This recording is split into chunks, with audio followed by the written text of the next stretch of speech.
Alright, how's it going? Today we're going to be talking about cryptids, and today is going to be part two of my presentation evaluating cryptozoology in general. This video is going to be the actual evaluation rather than the fundamentals of cryptozoology as a science in general. So, hope you enjoy. This is part two of the overall presentation in which I evaluate cryptozoology. Let's go. So, how we're going to do this is I'm going to go through each of my different theories about what has infiltrated cryptozoology as a science and maybe decreased its validity, leading it to be somewhat delegitimized in terms of people's views about it. And I'm going to talk about what has influenced people's opinions on it being unscientific and why those opinions are more unjustified and why cryptozoology should be considered a science. And the first two aspects of cryptozoology that I'm going to focus on are two types of ignorance. The first of which is historical ignorance.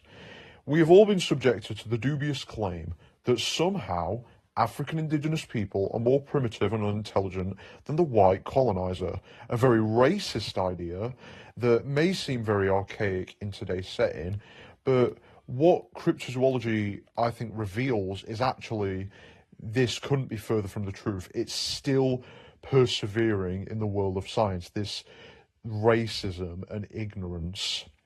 And a famous example of a cryptid that embodies this level of ignorance is the Mokele Mbembe, purportedly found in Africa. And it supposedly translates to "he who stops the flow of rivers," though this has been contested quite quite frequently. I think "he who stops the flow of rivers" is a Lingala translation, but again, me and others included, other cryptid YouTubers have commented on the fact that there is no real reference to this translation to back it up, apart from the references of William Gibbons and Roy P. Mackal, two of the people who try and force this perception of Africa that it is somehow more primitive and therefore more likely to have these living dinosaurs. It would back up their claim somehow of living dinosaurs. But I digress. I'm talking about the historical ignorance here. Yeah, but this phenomenon of dinosaur-like cryptids, from what I've found, began at reports of Mokele Mbembe, among other names that it was referred to, that date back to almost 400 years now. And 400 years ago, I mean, they weren't exclusively reported from the Democratic Republic of the Congo, with several reports coming from sub-Saharan, Saharan, and even South Africa of towering sauropod-like beasts that were purportedly no less primitive than the people themselves, according to the white colonizers and the explorers that trailed through Africa hundreds of years ago. And the Mokele Mbembe, I think, stems from the idea that Africa is somehow unchanged since the Mesozoic, the Triassic, Jurassic, and Cretaceous periods, which is an absurd claim. I mean, like I've said, it can be disproven by merely looking at the flora and fauna and the geology of Africa. It's so changed since the Mesozoic, and now we're in the Cenozoic, the dawn of the mammals. It's absolutely, the geology would have had to change drastically to support these new mammals that are now sort of taking over the ecosystem, and there's a higher concentration of these mammals than there is of the reptiles that once dominated the landscape in the Mesozoic. So, of course, Africa's geology, flora, and fauna have changed, and if they've changed enough that these dinosaur-like creatures are no longer a viable organism in just international ecology, really, intercontinental ecology. And people people hundreds of years ago didn't know what lay beyond the dark recesses of the African forests. It was all of these reports were fueled by an intrigue and a curiosity, and that is exemplified quite well in Percy Fawcett's expedition, not to Africa, please know, it was to South America, and he delved into South American rainforests, ultimately at his own peril, as he hasn't been heard of since 1925. People, that's why you don't go exploring unprepared.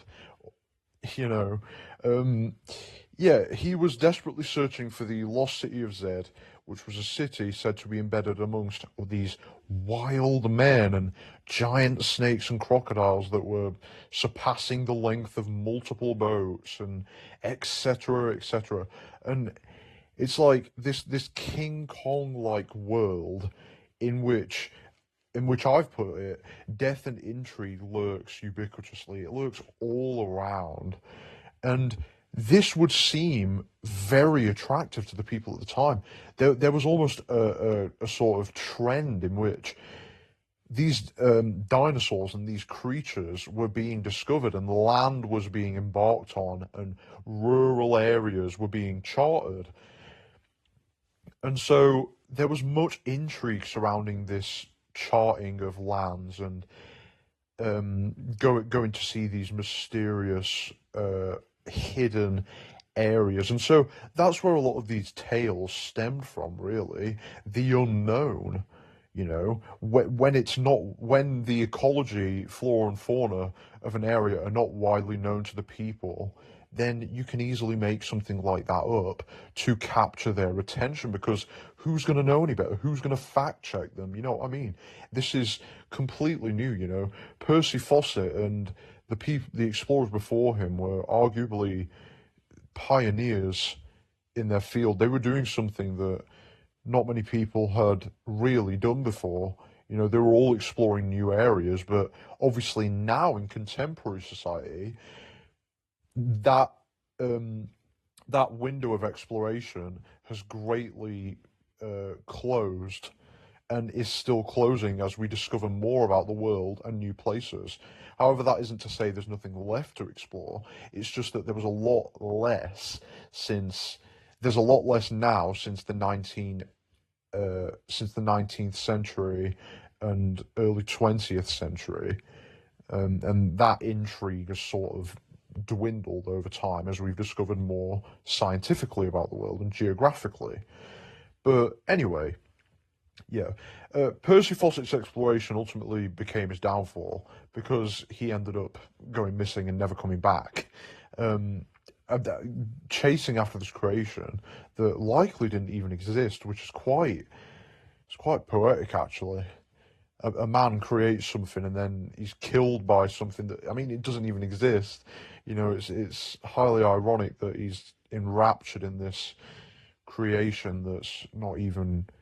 I mean, the lost city of Z likely wasn't even real, and the wild men and the large snakes, especially the wild men, it's quite insulting to the indigenous people, and I think it stems from a very racist idea that indigenous people around the world are much more primitive, which now we know is not the case, and I will explain further why it's not the case on the next section of ignorance. But anyway, thousands of dinosaur fossils were emerging and being classified and categorized, and people were getting excited. Dinosaur skeletons, intact dinosaur skeletons, were being put up in museums, being displayed in museums, and people were intrigued. They were in awe. So people forced a window upon the continent of Africa and South America that they could look through and see this Mesozoic era and this new era of dinosaurs that had been discovered. People wanted to see that in the flesh.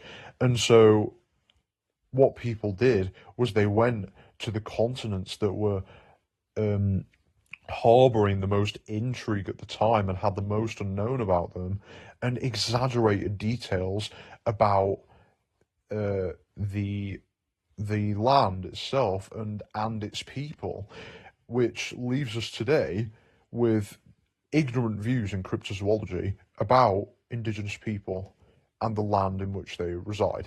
Moving on to the second type of ignorance, it's contemporary ignorance, because we might have had historical ignorance, but this level of ignorance does still persist, and it is symbolized by the persistent um, acknowledgement of these Mokele Mbembe, Ngobu, and Mbulu living dinosaurs, as well as, I mean, this is international. This is an international phenomena, and the Burunjaw in Australia and the New Guinean iguanodon, all of these living dinosaur supposed specimens indeed show this level of ignorance. And if you notice, Australia, Papua New Guinea, areas of Africa, in the Democratic Republic of the Congo, these are all areas that harbor a lot of native indigenous people who are often perceived as inferior to the people exploring these areas, the usually white people who tend to consider themselves as somehow superior to these indigenous people, and it's a grave symbol of disrespect, in my opinion. But I won't go off too much into a rant. This is about cryptozoology after all. The view of Africa being more primitive in history, that persisted in history, is largely why these modern day self-proclaimed explorers are still being subjected to these dubious reports about the quote unquote living dinosaurs. The view, it fosters this higher level of possibility that these explorers grant to the idea that dinosaurs persist in the Democratic Republic of the Congo and other areas of Africa, that view being the ignorant view of Africa and its people being primitive and behind in society.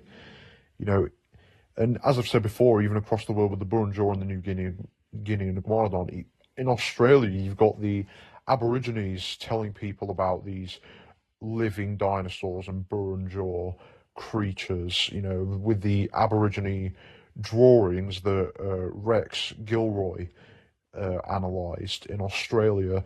And it's the same level of sort of underestimating these indigenous people and what their motives are, which I will get onto in a second. But the figures most commonly associated with the living dinosaurs in the Democratic Republic of the Congo and the Mokele-Mbembe, as well as the Ngubu and the Mbulu and the Amela and Tuka, and the list goes on, are Roy P. Mackal, who is a biologist who often embarked on expeditions to the Congo region in Africa in pursuit of the aforementioned cryptids.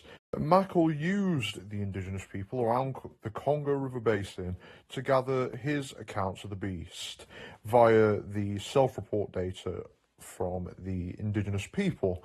Some of the natives said it was a creature with a horn. Some of them claimed that it had a particular dislike of the hippos that it shared the water with, and some say that it's not even a creature at all, but a water spirit. That's right, not a physical being or a dinosaur, but a water spirit present in African traditions. And what do you think Roy Mackal did when he heard this? Yeah, he did nothing. He just omitted this account from his findings and focused more on the idea of it being a physical being, because the confirmation bias fuel beliefs, he wanted this to be a physical creature, so he ignored accounts of it being a spirit and chose to stick with the interpretation of it being a physical organism, to probably just to simply avoid disappointing people. Because think about the funds that have gone into this expedition. We've been searching for these creatures for hundreds of years, and the funding that's probably gone into Roy Mackal's expeditions, would it really be worth it if he came out at the end saying, oh, it's just a spirit, there's nothing there?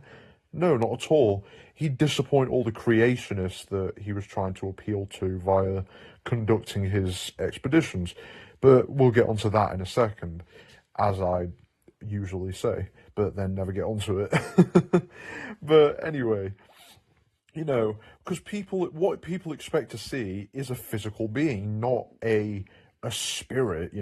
It's rather disappointing and anticlimactic at the end of the day for hundreds of years of research to culminate into the finding that the Mbembe is actually just a spirit and doesn't exist. Hence why the other person of interest I want to talk about has continued these expeditions after Roy P. Mackall's death. William J. Gibbons is another self-proclaimed explorer who actually has no background in biology, but rather religious education, as I found out from a well-known cryptid YouTuber. Well, not necessarily a cryptid YouTuber, but a prehistoric YouTuber called Trey the Explainer.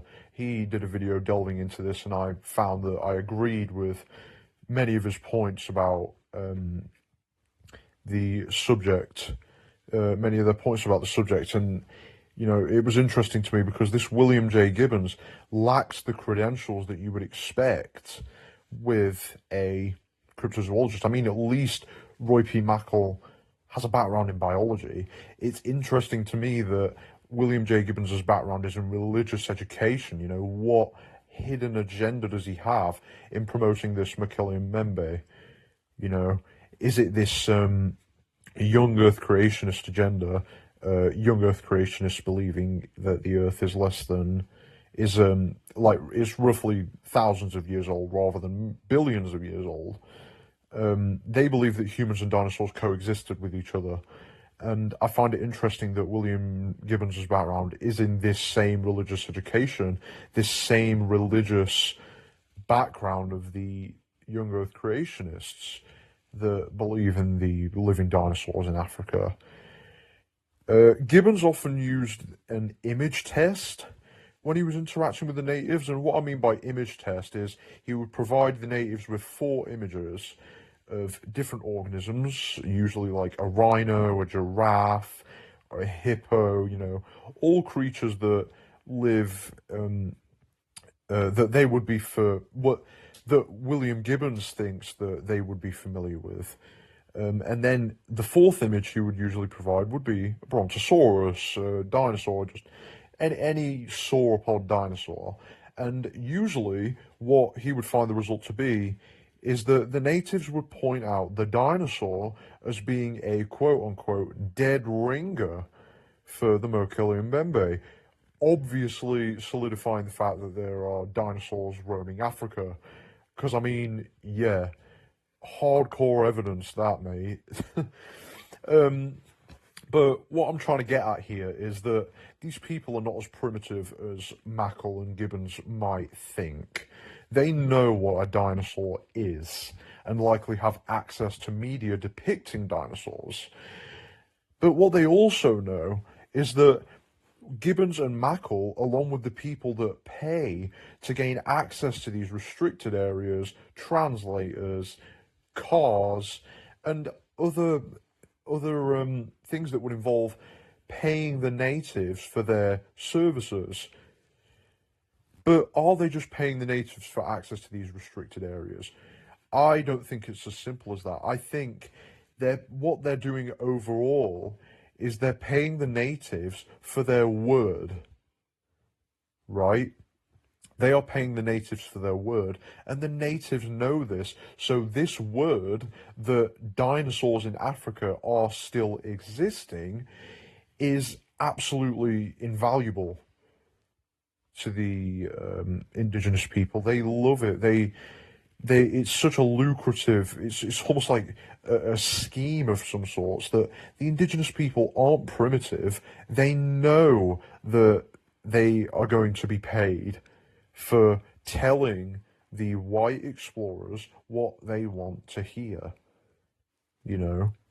And these white explorers are so ignorant that they don't expect such primitive people to have such a motive, because what this would require is that it would require the natives to not be primitive and their continent to not be primitive, which would completely undermine their agenda that the natives are primitive, the continent's unchanged since the Jurassic period, and there are dinosaurs, and Gibbons and Mackle are right. Yeah, okay, whatever. Now, another issue that can often be found in cryptozoology is religious beliefs infiltrating the cryptozoological field. And sometimes, especially with the example of the Nephilim I'm about to use, these figures can be purely religious in nature, purely of religious origin, and they've been made into cryptids. So it doesn't just have to be the Mokele-Mbembe and the Ropen, which is another example of a often religious associated and creationist associated cryptid. It doesn't just have to be living dinosaurs. There are other examples here. Before we were referring to the likes of William J. Gibbons and his religious education degree, a prime example of how religious education and the religious agenda can infiltrate cryptozoology and distort it a bit, muddying the waters a little bit, if you know what I mean. The image to the left that you can see is a doctored image of a giant skeleton being excavated from the ground. It's from a couple of years ago now. I remember seeing it popping up everywhere, and alike images. There was another image of a giant skeleton being excavated by this fella, but he was crouching next to it, but I can't seem to find that image, so this one I'll have to do. Still just as good, I guess. By early 2010 standards, I would say it looks fairly well edited, and so I think a lot of people took it as factual proof of the existence of giants, naturally. Christians, however, didn't just take it as proof. They actually cited it as some of the best evidence of biblical beings known as the Nephilim, almost creating a cryptid specimen with these random anomalous giant skeletons appearing everywhere. They must be physical evidence of the Nephilim beings that are referenced in Genesis 6:1 to 6:6. They are the children of the relations between the sons of God and the daughters of men. Now, I don't currently have the brain capacity to decipher what that means, but it means something religious. In brief, they're just giant beings mentioned in the Bible. So I guess just do with that what you will. I'm 6'7", so I'm pretty used to being called a giant. I wouldn't be surprised if the skeleton in the image were one of my ancestors or something. I don't know. It's probably my damn cousin or something. But anyway, we're back again with this motive behind accepting the image of the giant skeleton as real. Well, the motive, I think, is pretty clear here, as opposed to the motive of the indigenous people previously discussed in the ignorance slide. I think the one of the theological infiltration slide, the motive is much more obvious. These Nephilim, if they were proved to exist, would blatantly prove the words of the Bible to be true, it's massive. It would be a massive event, because the science that's constantly been demeaning religious beliefs and proving them wrong would be completely counteracted. And the words of maybe not completely counteracted, but the understanding of science as we know it now would have to change due to religion. And yeah, these Nephilim would prove the words of the Bible to be true, and even potentially converting many agnostics into theists, into religious believers, because as you can see, the image right there, evidence of the Nephilim, evidence of the words of the Bible. But despite many deeming the image as a hoax, Christians, in their desperation to prove the agenda, held on to the evidence and rejected the findings of the image as being a hoax, to live in this world where the Bible's contents are factual. And the reason why I discuss this is because, as I was talking about before, many of these stubborn beliefs underlie reports of these living dinosaurs. I've mentioned the young Earth creationists who believe that the Earth is merely thousands of years old as opposed to billions, who want dinosaurs and humans to have coexisted because it directly reinforces what they preach. I mean, the Pelosi footprints are often cited as evidence for this, as you can see in the image to the bottom left. And they are what they basically are there was a dinosaur footprint recorded and a supposed human footprint in the middle of it, matching with the dinosaur footprint staying in the same position as the dinosaur footprint, which would, I mean, it would directly suggest that humans and dinosaurs coexisted, right? Not so fast, because there are theories that suggest, and very likely theories that suggest, erosion is actually to blame. Which, you know, it likely is, because if this phenomenon was true, you know, if it was a true instance of what young Earth creationists describe in their core beliefs, then this phenomenon would entirely contradict geological periods of time. And like I've said, it would contradict their mortal enemy of science. And, you know, when you can do that, when you have the opportunity to counteract evidence, scientific evidence that has been your mortal enemy for years, that's been taking you down for years, why not do it? Why not why not turn a hoax like this into something more viable? And this is how hoaxes like this infiltrate cryptozoology. You know, maybe the Pelosi footprints maybe less so, but it links to the idea that humans and dinosaurs are believed to coexist in the Holocene epoch right now with the Mokele-mbembe and Omeluntouka and etc. But yeah, me personally, I don't know why the Pelosi footprints are held up as such great evidence, because you can see that the top edges of the feet in the diagram and in the actual formation, the top edges of the feet move up to where the three toes are pointing in the initial dinosaur footprint formation. So it clearly signifies that the supposed human footprint is just an addition to the initial formation. So I'm really not sure why people were so quick to lap it up as evidence, but I think one of the main reasons is the young Earth creationists wanted to reinforce their own beliefs, and there you go. There's an agenda behind a lot of these cryptozoological data and findings. So moving on to quite a similar theory that I have that somewhat links to theology, but it's more due to cultural traditions. Specifically in China, specifically in Yingkou, China, in 1934, a particular incident was causing a lot of distress and mass hysteria, because a supposed dragon carcass had been discovered after a flood. It had been discovered on a shore, and one of the images that's commonly associated with this is shown on the top left, and as you can see how it's been oriented to resemble a dragon-like figure, one of the longer serpent-like dragons that are present in Chinese culture.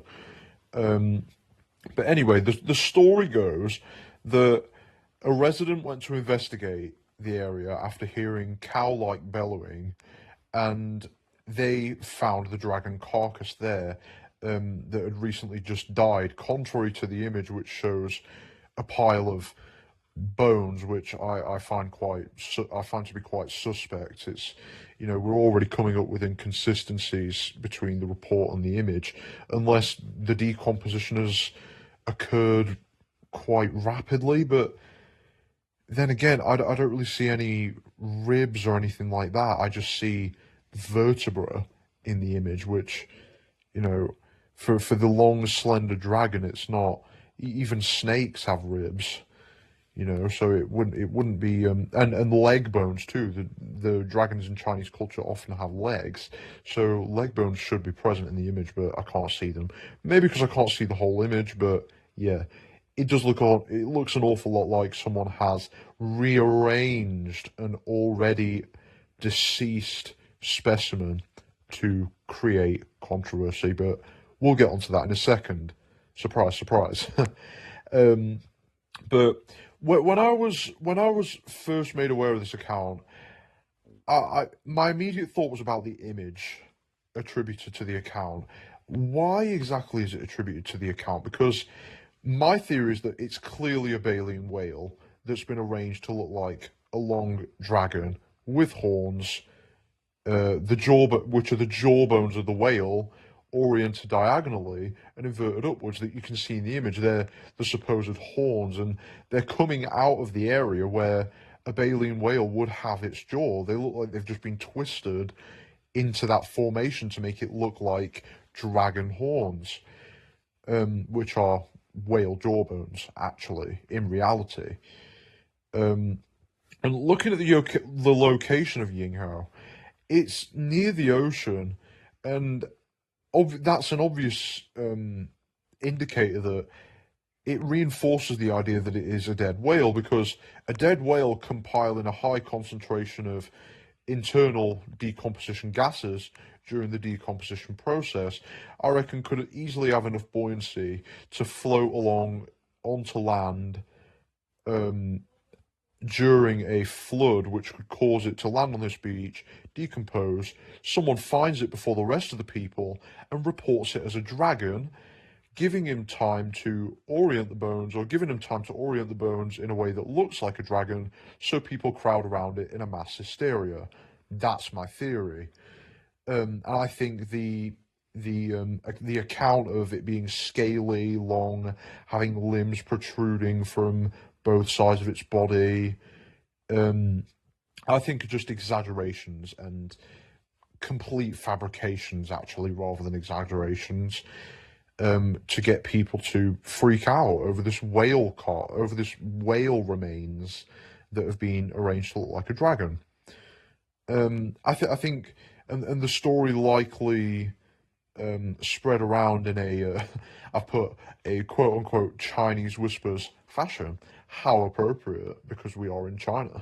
But anyway, yeah, that's how that's how the controversy has probably spread, from people telling people, "Oh, look what I've seen, look what I've seen," and to put it simply, seeing is believing. If someone's seen this carcass, then they're gonna say, "Oh yeah, I've seen a dragon.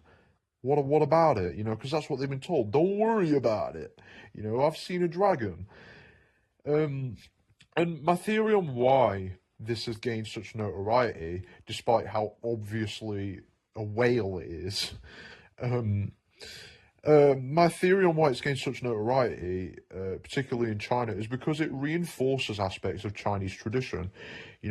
I researched that dragons are they've been made to symbolize one of the highest levels of power in Chinese culture, and people often believe that the country is founded upon them, and its residents descend from dragons, and also that dragons are guardians of ancestral merchandise and houses and sacred buildings. So dragons are painted as quite a necessity in Chinese culture. They are a necessity. They are a necessity to preserve ancestry, family relationships, sacred buildings, and heritage. They're a really powerful symbol in Chinese culture, and I think what discovering the dragon would do is it would ignite aspects of Chinese culture in these people and maintain the idea that the nation was founded upon this culture and the value of this culture overall. And it would also reinforce Chinese beliefs about ancestry and the afterlife. But overall, I really think the Yinghao dragon is quite a wholesome cryptid, because what it really does is it reveals the respect for loved ones and appreciation for a nation, which I think we should all do. I think we should all love our family. And maybe looking at the Yinghao dragon will make us do that. I don't know. But that's my theory about another aspect of cryptozoology that can maybe muddy the waters a bit, the biases that people might have due to underlying tradition and culture. So, unfortunately, this is the end of part two. Well, maybe fortunately for you, because you might be feeling a bit tortured right now by my voice. I know it's a bit of a long video, so it might be quite of a slog for you, but as long as you might be enjoying some of the information I'm providing for you, that's all that matters. Anyway, the next part of the sort of presentation series, whatever, is going to be about the more errors in cryptozoology in relation to the organism, which are errors like people seeing aspects of the creature that aren't there, biological restraints in the creature, and other influences as well. So, hope you enjoyed this video. Goodbye for now. Ta-ra.